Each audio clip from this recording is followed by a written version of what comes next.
Hola amigos, ¿qué tal? Stuart here from Spain Speaks, out and about today with an update video, let's say. We'll have a bit of a chat about what's going on here in Spain currently, some of the latest news stories that are dominating the press, while I go for a walk around my local neighbourhood. Now I'm out and about today with a new camera, so if the quality is not that good, I apologise in advance. Now one of the things I like about this new camera is that it has two lenses, so it's very easy to switch. I can have it facing me or facing forward, which is what I've got it to now, obviously, so we can get a look at the neighbourhood. The Caravans came up in the comment section again the other day. A few people asking about the Caravans. Nobody lives in them. They're just parked here because it's a parking space for caravans, and when people are not out and about on holidays with these caravans, they park them here because legally I don't think you're allowed to park them down in front of your home. And if you live in an apartment, obviously you can't park them in your parking space. So that's the story with the Caravans yet again. Now I haven't really been able to get out and about over the last few days because it has been raining quite heavily. In fact, yesterday it rained the whole day, heavy rain, and to be honest, I haven't seen rain like that for a long time in this part of Spain, but as we know, we need the rain. And as you can see, not raining currently. Rain is forecast today, a bit later on, around 3 p.m. according to my phone app, but we'll see if they get it right or not. And another aspect about the weather today is that it's not that cold. Temperature today in the low teens, around 12, 13, maybe 14 degrees Celsius, and sun is shining, which is a bonus. And not bad for this time of year is the weather. Okay, crossing over here, controversial cycle lanes down there, as we can see. Still no bicycles using them, and that's one of the biggest complaints of local residents, is that nobody's using these new cycle lanes. It's a shame. So what's been happening here in Spain over the last couple of days? Well, unfortunately for people that are planning to travel to Spain over the Christmas period, the airport operator Aena has announced that perhaps, and I say perhaps or maybe, they're going to go on strike. They're threatening strike action for the 22nd and 23rd of December, also for the 30th and 31st of December, and I think the 5th and 6th of January.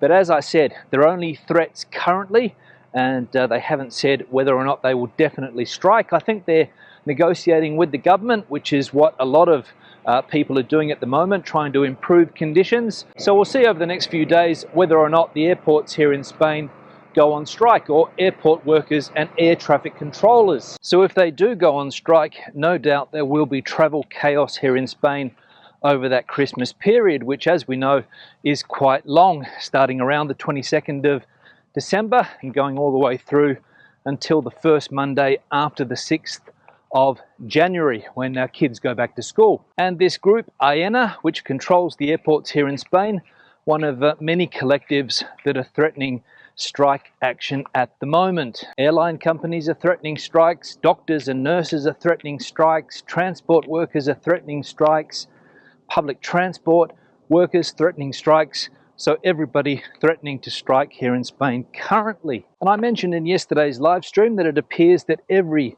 modern democracy around the world has the exact same problem. So here in Spain, we're not unique. Now I mentioned before that this is a new camera with new capabilities, and hopefully it's going to improve my videos. And a characteristic of the camera is that it is 360. So I'm going to put it into 360 mode now, and we'll see what we can do with the 360 capabilities of this camera. So it's in 360 mode currently, and as you can see, we're getting a panoramic view. You can see the back of my head there. Sorry about the bald spot, but nothing much I can do about that. And we can see as I walk down this street taking the dog for a walk, we get that 360 point of view with this camera. Bloke just run past jogging, getting up this hill. Good luck to him. And many things that you can do with the 360 lens on this camera, and I'm going to show you a couple of things in a minute. So hoping that the 360-degree capabilities of this camera will add another dimension to my travel videos, which hopefully, and I say hopefully, there will be more of in 2023 if I can get out and about. But as we know, that's always the most difficult thing. Now, another thing that's dominating the press this week here in Spain is that the government is desperate to lower the price of basic goods that go into people's shopping baskets every week. They're going to release another series of measures to try to get prices down, and currently the government coalition partners, the PSOE and Podemos, are divided on what the best measures would be. For example, Podemos wants to impose a tax on food retailers, supermarkets, let's say, the big chains, 33%, and that's what they think will get supermarket prices down. But the other side of the government does not want that. So internal debate going on in the government currently. The government is calling it another anti-crisis package. I think there's been 2 or 3 of those already that the government has used to try to get inflation down. For example, when it comes to fuel rebates, as we know, 20 cents, and also cutting VAT on electricity bills and gas bills and things like that. So this is another measure that the government is going to try to come up with to curb inflation, especially, as I said, when it comes to food prices, which are up 15.6%, I believe, on last month's prices. And with Christmas here, things are only going to get more and more expensive. Next year here in Spain, 2023, is an election year for autonomous communities, for municipalities, I think in May. And then at the end of the year, in December, there has to be general elections. So I'm sure the government is going to go all out to make this an attractive package to try to win votes before these upcoming elections. And is it a good idea to slap a 33% tax on supermarket chains? I don't know. Supermarket chains obviously don't think so. They're busy lobbying to make sure that this doesn't happen. But as we have seen in the past, Podemos, when it comes to these taxes, these extraordinary taxes, normally gets its way. Because I think, but I could be wrong, that the current windfall tax on banks and energy companies was a Podemos initiative. So as I said, we'll see if they get their way. Now I'm going to try out the 360 camera again, this time with a hyperlapse through this park.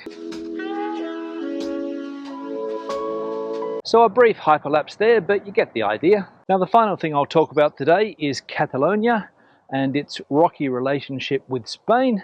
And it appears that the problems that we had a few years ago with Catalonia here in Spain are starting to rear their ugly head again. A lot of the major changes that are happening from a political point of view here in Spain are related to the Catalonian problem.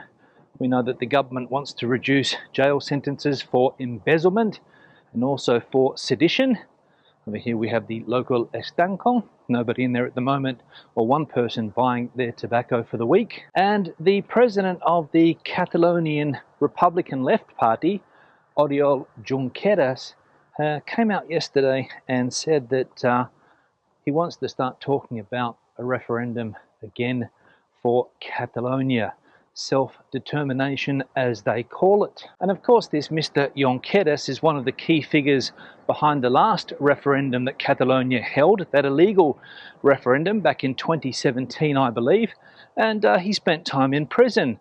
But prison hasn't been a deterrent for this gentleman, and he's out and about again now because he's been released from prison, asking for another referendum for Catalonia. So if you thought the average Spaniard was angry when it comes to changing the embezzlement and sedition laws, imagine what they're feeling now. The current government has been bending over backwards for the last 3 years to try to please these independence parties, but it seems they are taking the P155 again. Pedro Sanchez, I think, thought that by letting them out of prison, their independence desires would go away, but that is not the case. So it seems that there's going to be, unfortunately, more turbulent times ahead for the autonomous community of Catalonia here in Spain and its relationship with the rest of the country. So on that political note, I'll wrap this video up. Questions and comments, please leave them in the section below. Debate the video out as you normally do. If you have an opinion on some of the things that I talked about today, please, in the comment section, you can leave them. Give the video a thumbs up if you liked it, thumbs down if you didn't. I'll see you in the next one. Hasta luego.